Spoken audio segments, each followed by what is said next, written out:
പല പേരൻസും കുഞ്ഞിനൊരു ഇയർ ഇൻഫെക്ഷനോ അല്ലെങ്കിൽ ഒരു നേസൽ കൺജഷനോ വരുമ്പോൾ വീട്ടിൽ മുതിർന്നവർക്കോ അല്ലെങ്കിൽ ആർക്കെങ്കിലും കൊടുത്ത നേസൽ ഡ്രോപ്സും ഇയർ ഡ്രോപ്സ് ഒക്കെ എടുത്തൊഴിക്കുന്ന ഒരു ശീലം കാണാറുണ്ട്.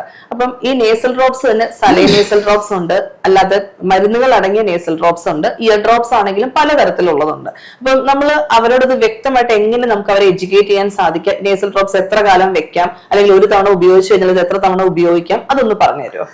ഇയർ ഡ്രോപ്സ് ആണ് ഏറ്റവും ആദ്യമായിട്ട് എനിക്ക് പറയാനായത്. ഒരു ഇയർ ഡ്രോപ്സ് പൊട്ടിച്ചു കഴിഞ്ഞാൽ മാക്സിമം 2 വീക്സ്, അതായത് ഓക്സിജനുമായിട്ട് കണ്ടാമിനേറ്റ് ചെയ്ത് കഴിഞ്ഞാൽ പിന്നെ അതിനകത്ത് ഫംഗൽ പ്രോബ്ലംസ് വരാം. അപ്പം പ്രിഫറബിളി വിത്തിൻ 2 വീക്സ് അത് യൂസ് ചെയ്യണം.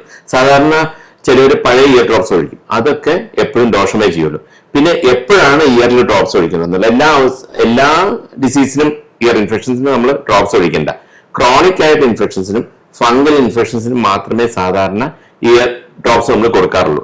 അക്യൂട്ട് സ്റ്റേജിൽ പ്രിഫറബിളി അത് അവോയ്ഡ് ചെയ്യുന്നതാണ് നല്ലത്. കാരണം ഒരു അക്യൂട്ട് സ്റ്റേജ് ചിലപ്പോൾ ഇയർ ഡ്രോപ്സ് ഒഴിച്ചാൽ അത് ടോക്സിസിറ്റി, അതായത് ചിലപ്പോൾ അതിന്റെ കെമിക്കൽ ടോക്സിറ്റി വന്ന് ഹിയറിംഗ് ഡാമേജ് ആകാൻ ചാൻസ് ഉണ്ട്. അപ്പോൾ ഒരു ക്രോണിക് ഇൻഫെക്ഷൻസ് അത് എപ്പോഴും ഉപയോഗിക്കും. നേസൽ ഡ്രോപ്സ് ആണെങ്കിൽ നേസൽ ഡ്രോപ്സും അതും അക്യൂട്ട് സ്റ്റേജിൽ, അതായത് ഒരു ചെവിവേദന എന്ന് പറഞ്ഞ് കുട്ടികൾ രാത്രി കരയാറുണ്ട്. ആ അവസരങ്ങളിൽ നമുക്ക് ഒരു നേസൽ ഡ്രോപ്സ് ഒഴിച്ച് ഡീകൺജഷൻ വന്ന് ചെവിവേദന കുറയും.